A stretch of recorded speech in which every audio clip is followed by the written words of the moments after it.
What's up everybody, I'm Mad.Ak.Max and welcome to my channel. Today I have something extremely cool. And this is going to be the very first gun review on my channel. And not just about any gun, no, it's something way cooler, something way more special for me as well. The Raptor GM-94 pump action grenade launcher, designed with a little bit of help by me. But first of all, let me thank my Patreons and do a little bit of an announcement. To celebrate this episode, I decided to share the original KBP GM-94 grenade launcher manual with my Tier 4 Plus Patreons. Furthermore, I will share the STL files and 3D model for a VGM-93 grenade, which is pretty much the ammo that this grenade launcher shoots in real life. It's something I designed. I will share it with my Patreons as well. And a little heads up, I already wrote a very detailed review for my Patreons, which goes more into the finer things and is a little bit more about the troubleshooting. Maybe you want to check that out as well. You can find the link down in the description below, as well to my Instagram, where I will post a lot of cool stuff. Let me also give a gigantic shout out to softairstore.de. Those guys pretty much helped me to get this thing into my country because, well, that is not that easy here. Super awesome and kind team. I spent a couple of grants actually on their shop even before we worked together, and I was always completely satisfied. Big shout out, check them out, and a big thank you to them as well. So let's get serious, shall we? The Raptor GM-94 grenade launcher. This is a piece I have a special relation to, also to Raptor. I will disclose that later. First of all, let's talk a little bit about the history of this piece. The GM is around for quite a while actually. It was already in use back in 2004 at the Beslan school siege. This grenade launcher is manufactured by a company called KBP. The original GM shoots a VGM-93 grenade, which is a 43mm grenade, which comes in many different variations. For example, it can shoot fragmentation grenades, thermobarics, flashbangs, rubber projectiles and CS gas for crowd control, and there are a few more which I don't remember right now. As you can tell, this thing was developed for crowd and riot control as well for military purposes. And this is pretty much where most of you guys probably saw one, at the FSB Special Purpose Center, for example. The GM is a rare weapon, you don't see it often, and usually it sticks to the elite troops. What makes this grenade launcher so special? Well, it is a pump-action, magazine-fed grenade launcher that feeds from the magazine tube above the barrel. Like this. And you have to forgive me if I don't handle this wrecking ball all over the video, because it comes in with 5.4 kilograms and is made completely of steel, and handling that over the complete period. Listen, I'm old, man. I'm nearly 30 years old, my back. Pretty much 1 foot in the grave already. But enough talk about the real deal. Let's talk about this actual piece, the Raptor GM-94. As I mentioned before, I have a special relationship to this grenade launcher, to this project, and to Raptor as well. Because this is a review and show and tell, I want to be as honest as possible and give you guys insight on my relations to Raptor. For that I have to go back about 3 years. I saw the GM and I fell in love with the GM. Obviously I was instantly interested in an Airsoft version, but there was none available, and there was also no manufacturer that was even thinking about making such a niche gun. So I decided, well, if nobody's going to make it, I have to do it myself. As you guys might know already, I am very crafty, I have all the tools I need, and I started to design a 3D model. And I found out very quick that a few people already have tried that and they failed because they were not able to figure out that mechanism. And I was also not able to figure out that mechanism. As you can tell, this grenade launcher has quite a few. There was a grenade inside. A few moving parts. The barrel, the magazine tube, everything is mechanically connected and works together. Redesigning something like this without any knowledge of the inner mechanism, well, that's quite a job. So I had to stop the development as well. What I did from that point on was pretty much doing research. A lot of research. A few months worth of research. Actually more close to a year. Some of you might know that there is a Russian manufactured shotgun that works pretty much on the same principle. It pretty much looks like the GM. The Lynx shotgun also has a magazine tube above the barrel, and by moving the barrel forward you reload the next shotgun shell from above the magazine down to the chamber, breech, whatever that holds the shell in place. And like I said, they look extremely similar. They have the same hooking mechanism, they have the same stopper mechanism. It's pretty much one-to-one the same piece. And that thing is available to the public. So I made some investigations on Russian gun forums, which is quite interesting. So very slowly I was able to kind of see through the fog that covered the Mysterium GM, and I had a little bit of an idea how everything worked. Around that time I also met Mad.Ak.Man. Mad.Ak.Man is at this point one of my best friends. He is also a Russian guy and he is very fluent in this matter, has very good contacts, very close to all the special forces pool pretty much, and he knows what he's talking about. Seriously, this guy is insane. Whatever question I have, he can answer it. Sometimes it takes a little bit longer, he just disappears in the void. It's pretty much, dude, what toilet paper does Putin use? And he's like, we'll ask. He's gone for like 30 minutes, you can't reach him anymore, then he's back. I'm back, answer is Jalamin. Good to know. And yeah, he provided me some very interesting informations, some measurements and a lot of nice and awesome pictures, and that helped me out quite a bit. Then one day I stumbled across Russian patent drawings of the GM. I don't even know where I found them, but I found them and they cleared up quite a bit. And then just a couple of days later, I was also able to get my hands on the original manual. Then everything was pretty much obvious at this point, and it was also the time that Raptor announced that they are going to also release a GM, or at least plan to release a GM-94. With everything I had, I developed a 3D model and started to prototype everything with 3D printing mainly at that point. And this process took about 1 year. Around that time I realized, holy crap, that's going to be one hell of a project. Pretty much the work will be insane, with questionable success at the end. So I contacted the owner of Raptor. At this point I didn't really knew him, but I had some contact with him before, and I was just asking how their project is going.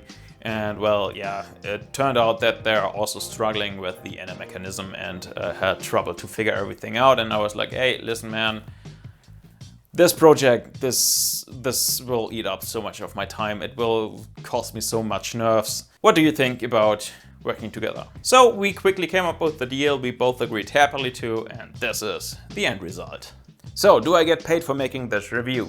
No. Did I get this launcher because of this review? No. So, with that being out of the way, be assured that this is as honest as pretty much possible. As I mentioned before, this is pretty much a show and tell and a review as well. So, let's start with the review. It's awesome. Thank you guys so much for watching. I'm Mad.Ak. Just kidding. The good point to start this review is pretty much the day where I got this launcher. And I took it out of the box and I was like,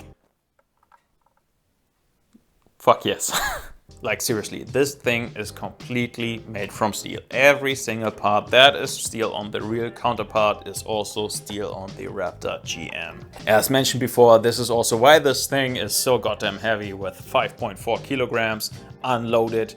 But like I said, it just feels like the real deal, and it looks like the real deal, and furthermore it also works like the real deal. The GM comes in with an overall length of 83 centimeters, but we can make it shorter, and we can also pretty much add a carry handle like this by folding it. For that you push that button in like on the original, then put that lever back, and as you can see, the complete stock folds and locks into place. And you have a practical carry handle. To unfold everything, you have a little lever right here. You just can pull it backwards, and then everything just unfolds. Like the original GM, the Raptor one can hold 3 shells in the magazine plus 1 in the chamber. So what kind of shells can you feed the grenade launcher? Well, first of all, you can use the classic 40mm shower shells. There are so many different types and variations of 40mm shower shells. You can use pretty much all of them, unless they are longer than around 13 centimeters. The alternative to the 40mm shower shells are TagInns grenades and TagInns shells. Finding and sourcing TagInns grenades and shells is very difficult right now, especially in America, but also in Europe. You can still find them. As you can see, I bought them a couple of weeks ago, and the reason for that is that those TagInns grenades and shells also origin in Russia. And we all know that Russia is Furthermore, I know that the TagInns grenades and shells are prohibited in some countries, for example Japan. I don't know any further, but Japan, you can't get those in Japan. But that doesn't matter, you can use that thing still as giant fucking CQB Doom shotgun. Yeah, that thing sounds pretty awesome, I know. I also had that discussion on Reddit a couple of days ago where somebody was like, yeah, but isn't one of those revolving grenade launchers more practical? And I was like, I don't care, man. I have a pump action grenade launcher. You're not going to stop me if I can use a freaking pump action grenade launcher. So let's continue our talk about the overall quality and craftsmanship that went into this piece. The overall welding job is magnificent. You can tell that this was done by somebody that knows how to operate and use a hand welder, because this is hand welded. This is not done by a welding robot. For example, LCT receivers and guns are mostly welded by robots, but this was done freehand, and it looks awesome. It is done really well. And those welds look authentic, and this is something that is sometimes used and abused by people as excuse for shitty welding jobs on their Russian replicas. They're pretty much like, yeah, well, but the Russian welding looks also like it's done by monkeys and it looks like shit. And first of all, no, that's not true. And secondly, this is how it's done. As mentioned, the Raptor GM is pretty much internally a one-to-one copy to the original launcher, with one main difference, and that is the trigger mechanism. Because on the original we have a double action trigger, and on the Airsoft version we have a simple plunger trigger. The reason for that is, well, we need a lot of force to activate those green gas CO2 or HPA shells. The coating on the grenade launcher looks fantastic and is also extremely scratch resistant. I used and abused the grenade launcher now for quite a while, and it hasn't gotten any scratches. That got down to the metal, so also a big plus there. The plastic on the replica feels and looks awesome as well. There are no burrs, it doesn't feel wrong, it looks right, it's not too shiny, it's not too matte. And as you can tell, they even included those little details like the original logo on the GM on the grip, like right here. And that is also a big plus from me. Like on the original, the rear side is spring-loaded. That is so you are able to fold the stock completely into the locking position, because that would require either a shorter or spring-loaded rear side. We also have our little sling mount loops on each side of the barrel and one underneath the grip. You load the GM by pushing those two spring-loaded buttons in. That allows you to open the lid, and then you're able to push 3 cartridge shells in the magazine. Just close the lid, and then when you reload, the shells feed down into the breech chamber thing. I don't know the English word for that, you know what I mean? And then you just close the barrel. And as you can see, there's a little indicator right here. This shows you that there is still a shell to be fed into the, let's call it, breech again. And by reloading the last remaining shell from the magazine down into the barrel, you can see that little indicator is gone. Means you have pretty much just that one shot left. And that little indicator is also part of that hook that ejects the last round from the launcher right here. So now I've talked a lot about things that I like about this launcher, but there are also a few things that I dislike. And one is actually quite severe, but let's start with something, well, more irrelevant, which is the dead play of the trigger. Back when I got the launcher, it was about 10 millimeters of dead play, and I did a little bit of magic, and right now it's only like 1 or 2 millimeters. That is bearable, not that biggie anymore, but still something I want to mention. It's time for another throwback to the day where I unpacked that grenade launcher. I was holding the GM, I was very happy with the GM, everything looked awesome, everything felt awesome, and after looking, admiring and taking pictures, it was time to load the first shells into the grenade launcher. So I loaded 2 40mm shower shells, and the shell that the launcher spat out looked like a Super Mario that was pushed down one of those green tubes filled with barbed wire, and was also hit with a Mortal Kombat finishing move on the way out. Yeah, it was quite severe. It was scratched as hell, had nicks and dents, and you were able to feel the scratching and biting of the grenade launcher while the shell was moving through the system. To make sure that this wasn't just a shell specific problem, I ruined 4 more shells, and yeah, at this point it was pretty clear that the internals and the feeding ramp, the slots for the rims of the 40mm shells, they had quite some burr and it needed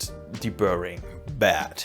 I have to say that I am not exactly sure if this problem is caused by the shells that I used, because I only had one kind of shell, or if this is a problem that would have also occurred with other shells as well. Anyway, this is something to take a closer look at, because if you get like the grenade launcher and you already have TagInns shells, one of those babies costs like $110 or euros, and you put them through the system, they come out like that, well, that will be a bad surprise. After deburring the inner mechanism, the overall system ran much better, but it still had a little bit of hiccups sometimes. Sometimes the magazine was not able to feed the next shell from the tube into the back wall of the grenade launcher.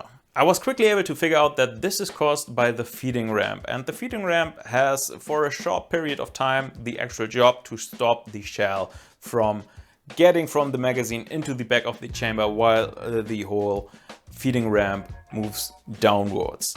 But when the feeding ramp moves upwards again, the next shell should be released from the feeding arm to move through the grenade launcher. And that wasn't always the case, and Raptor also encountered that problem because they included a little 3D printed ramp into the launcher.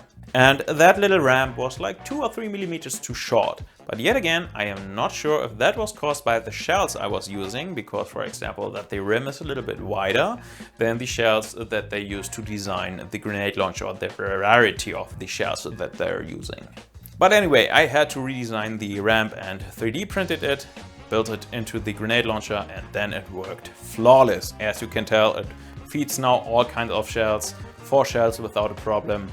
Again, if you guys are interested in reading more about the problems and more about the fixing of those problems, I wrote a very detailed, with pictures and everything, detailed review for my Patreons. You can check it out. You can read everything you need to know over there.